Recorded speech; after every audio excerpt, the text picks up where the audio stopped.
Hello my dear students. तो एक बार वापस से स्वागत है आपका अपने YouTube channel the logic word में। तो लास्ट लेक्चर में हमने एक टॉपिक डिस्कस किया था, सीक्वेंस ऑफ प्रोनाउन। इसको हम 231 और 123 के नाम से भी जानते हैं। अब ये जो टॉपिक हमने लास्ट लेक्चर में डिस्कस किया था, उसी से रिलेटेड कुछ क्वेश्चनों की प्रैक्टिस हमारी रह गई थी। तो चलिए वो करते हैं, और इस वीडियो में आप बिल्कुल लास्ट तक बने रहिए, तभी आपको ये टॉपिक बहुत अच्छे से क्लियर हो पाएगा।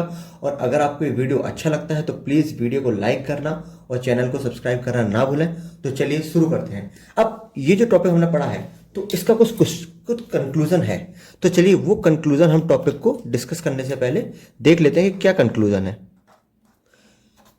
जिससे कि आपको इस टॉपिक को समझने में और आसानी हो जाए, है ना। तो ये जो अभी हमने सिचुएशन डिस्कस की थी, सिचुएशन हमने क्या डिस्कस की थी, हमने लिखा था कि भैया 3 तरह के केस होते हैं। पहला केस जिसमें सभी जितने भी सब्जेक्ट्स हैं सारे सिंगुलर हों, दूसरा केस जिसमें सभी सब्जेक्ट्स आपके प्लूरल हों, और तीसरा केस जब बात एपोलॉजी या किसी रिस्पॉन्सिबिलिटी की बात हो, है ना। तो इसमें कुछ कंक्लूजन है। अब आप एक चीज देखिए, यहां जो पहला केस हम डिस्कस करते हैं, ये जो हमारा पहला केस है, इसमें 2 सब्जेक्ट हैं, आई एंड माई कजिन।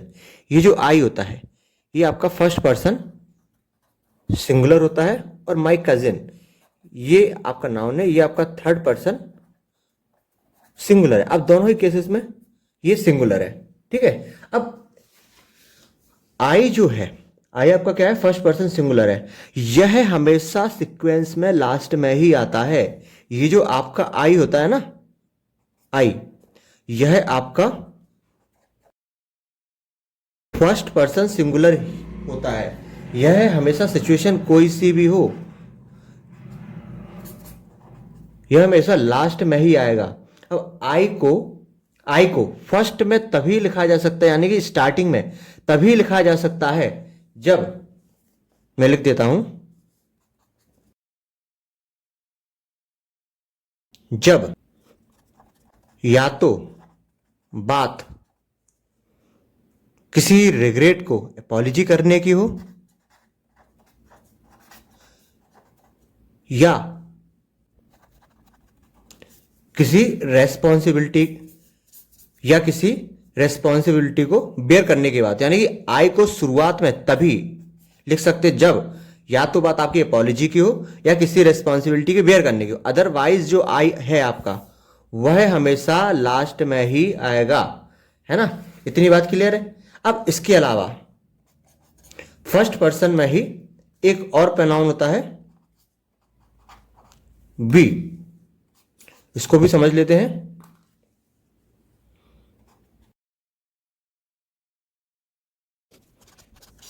ये जो आपका वी होता है, यह भी आपका फर्स्ट पर्सन होता है, लेकिन ये फर्स्ट पर्सन का प्लूरल केस होता है। यह कैसी भी सिचुएशन हो, यह हमेशा स्टार्टिंग में ही आएगा, है ना। अब ऐसा मैं क्यों बोल रहा हूं, क्योंकि जो लास्ट लेक्चर में हमने कंडीशन डिस्कस की थी। अब पहले हम आई को देख लेते हैं, ठीक है। आई मैंने अभी क्या बताया, यह हमेशा लास्ट में ही आएगा, ठीक है।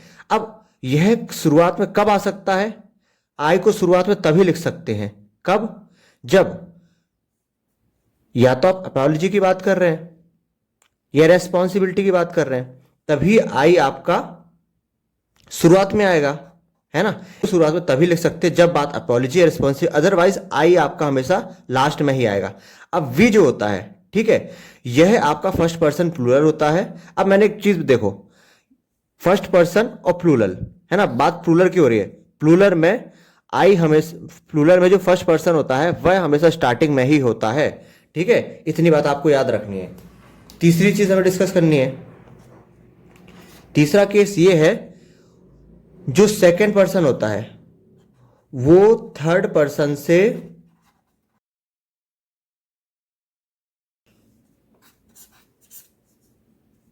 ये जो सेकंड पर्सन होता है वह थर्ड पर्सन से हमेशा पहले आएगा, चाहे कैसे भी कंडीशन हो। आपको 3 चीजें याद रखनी है। आई, यह हमेशा लास्ट में आएगा, ठीक है। बस एक कंडीशन होगी जहां पहले पे आएगा, जब बात अपॉलॉजी की या रेस्पॉन्सिबिलिटी की हो, ठीक है, तभी आप आई पहले लिखोगे, अदरवाइज आई को आपको लास्ट में ही लिखना है, ठीक है। यह क्या होता है, फर्स्ट पर्सन सिंगुलर होता है। दूसरी चीज है वी, कैसी भी कंडीशन हो, यह सिचुएशन में हमेशा स्टार्टिंग में आएगा, यह आपका फर्स्ट पर्सन प्लूरल होता है, ओके। इसके अलावा जो सेकंड पर्सन होता है वो थर्ड पर्सन से हमेशा ही पहले आएगा, चाहे कैसी भी कंडीशन हो।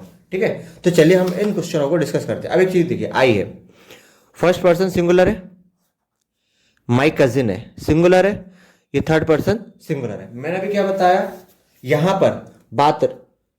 पर आपकी जो बात है वो रेस्पॉन्सिबिलिटी की नहीं है,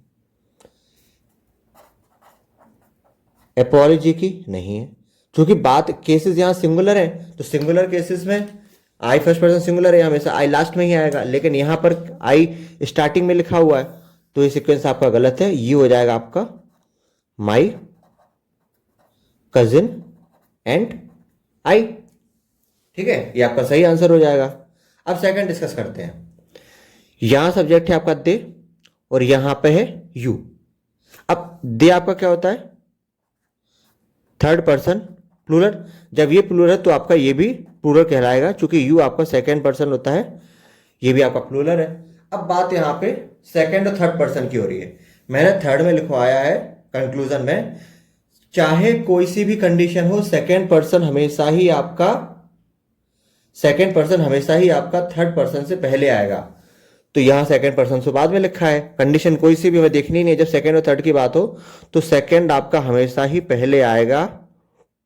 तो आपका हो जाएगा you and they seem to be quite interested in it. तो सेकंड भी आपका क्लियर हो गया। अब थर्ड कंडीशन है, थर्ड सेंटेंस है, you and I should help the poor man. अब ये जो आई है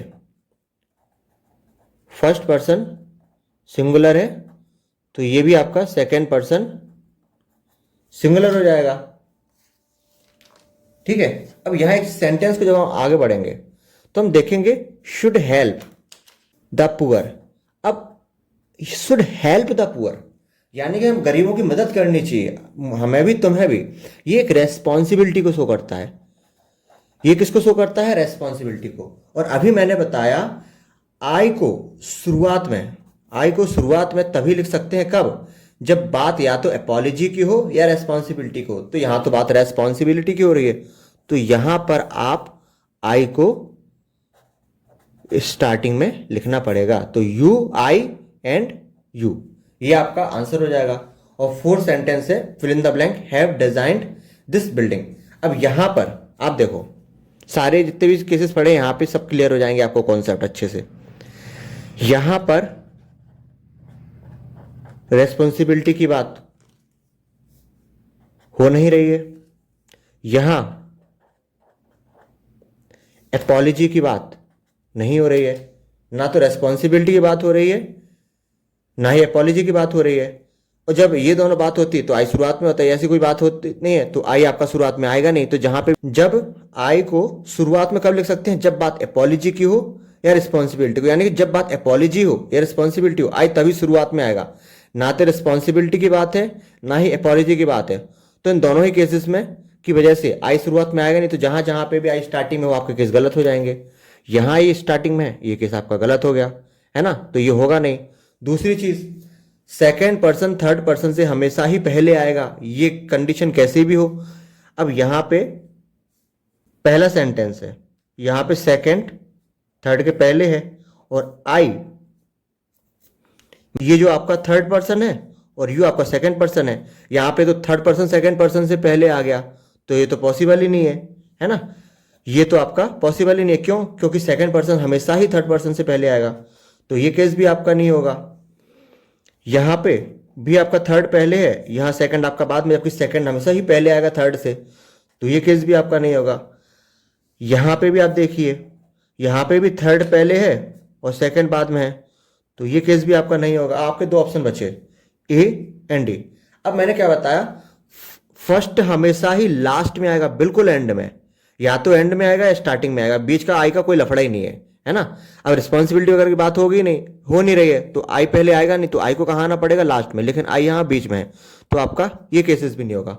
तो फाइनल आंसर आपका क्या बचेगा, you, he, she and I. I आपका लास्ट में है, क्यों, क्योंकि यहां पर ना तो बात रिस्पॉन्सिबिलिटी की हो रही है ना आई की हो रही है, यानी कि ये पहला केसेस हमारा सही है। दूसरी चीज, ये यू क्या है, सेकंड पर्सन है, ही एंड सी क्या है, थर्ड पर्सन है, यानी कि सेकंड आपका थर्ड से भी पहले है और आई आपका लास्ट में है। तो इस हिसाब से हमारा ई आपका आंसर हो जाएगा। तो होप सो आपको ये क्वेश्चंस क्लियर हो गए होंगे। तो चलिए इसी के साथ हम एक नेक्स्ट थ्योरी डिस्कस करते हैं जो कि कॉमन प्रोनाउन से रिलेटेड होती है। अब क्या होता है, अभी जो हमने डिस्कस किए है ना, अब यहां पर एक चीज देखिए, ये भी जो अभी मैंने टॉपिक डिस्कस किया सीक्वेंस ऑफ प्रोनाउन उसी से रिलेटेड है। यहां subject I you and he है ना। Ought to keep your city clean, यानी कि कॉमन प्रोनाउन से रिलेटेड है।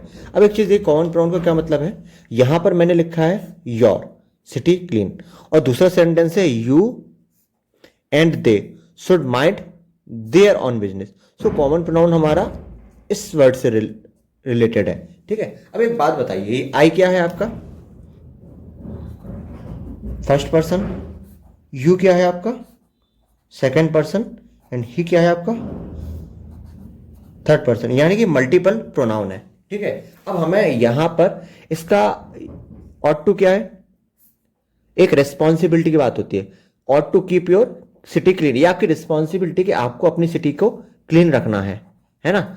और जब बात रिस्पॉन्सिबिलिटी की है तो आई आपका पहले पे आएगा, दूसरे पे आपका सेकंड पर्सन आएगा और तीसरे पे आपका थर्ड पर्सन आएगा। तो आई फर्स्ट पे, यू सेकंड पे, ये थर्ड पे। तो हमें इसमें करेक्शन करना क्या है, तो करेक्शन जो होगा वो हमारा रिलेटेड होगा इसके कॉमन प्रोनाउन से। तो यहां जो वर्ड आता है वो आपका होता है कॉमन प्रोनाउन वर्ड। ये हम कैसे डिसाइड करते हैं, तो ये इससे इस थ्योरी को समझने के लिए हम कुछ चीजें बात को समझ लेते हैं। तो जैसे कि इसकी हम थ्योरी डिस्कस कर लेते हैं, ओके। तो जब बहुत सारे प्रोनाउन हो, यानी कि जब आपका फर्स्ट पर्सन भी हो, सेकंड पर्सन भी हो और थर्ड पर्सन भी हो, तब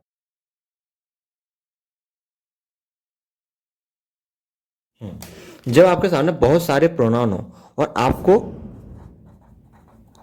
कॉमन प्रोनाउन यानी कि ये वाले जो वर्ड्स लेने हैं, तो आप इसको सब्जेक्ट के हिसाब से डिसाइड करते हैं। जब आपका फर्स्ट पर्सन भी हो, सेकंड पर्सन भी हो, थर्ड पर्सन भी हो, जब तीनों ही पर्सन आपके हों, तो आपको इन तीनों में जो कॉमन प्रोनाउन लेना है वो आपको फर्स्ट पर्सन के हिसाब से लेना है। और फर्स्ट पर्सन में प्लूरल केस लेते हैं। प्लूरल केस क्या होता है फर्स्ट पर्सन का, बी।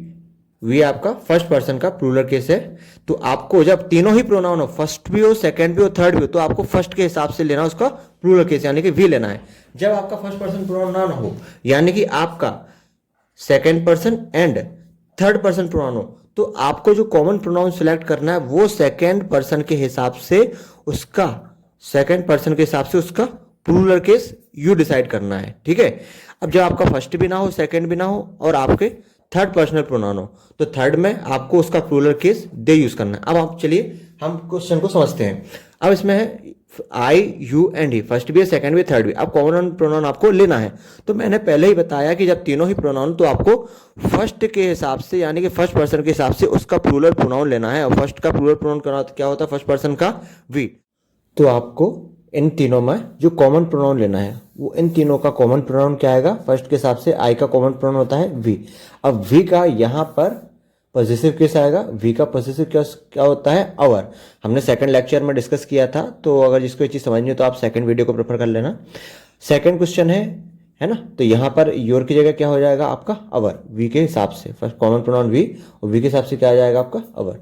सेकंड क्वेश्चन है you and they should mind their own business.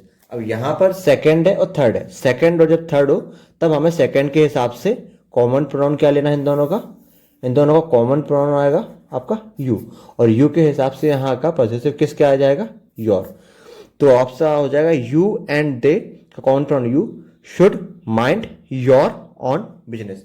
तो इसी के साथ ये टॉपिक हमारा यहीं पे डिस्कस होता है। तो होप सो आपको ये क्वेश्चन समझ में आए होंगे।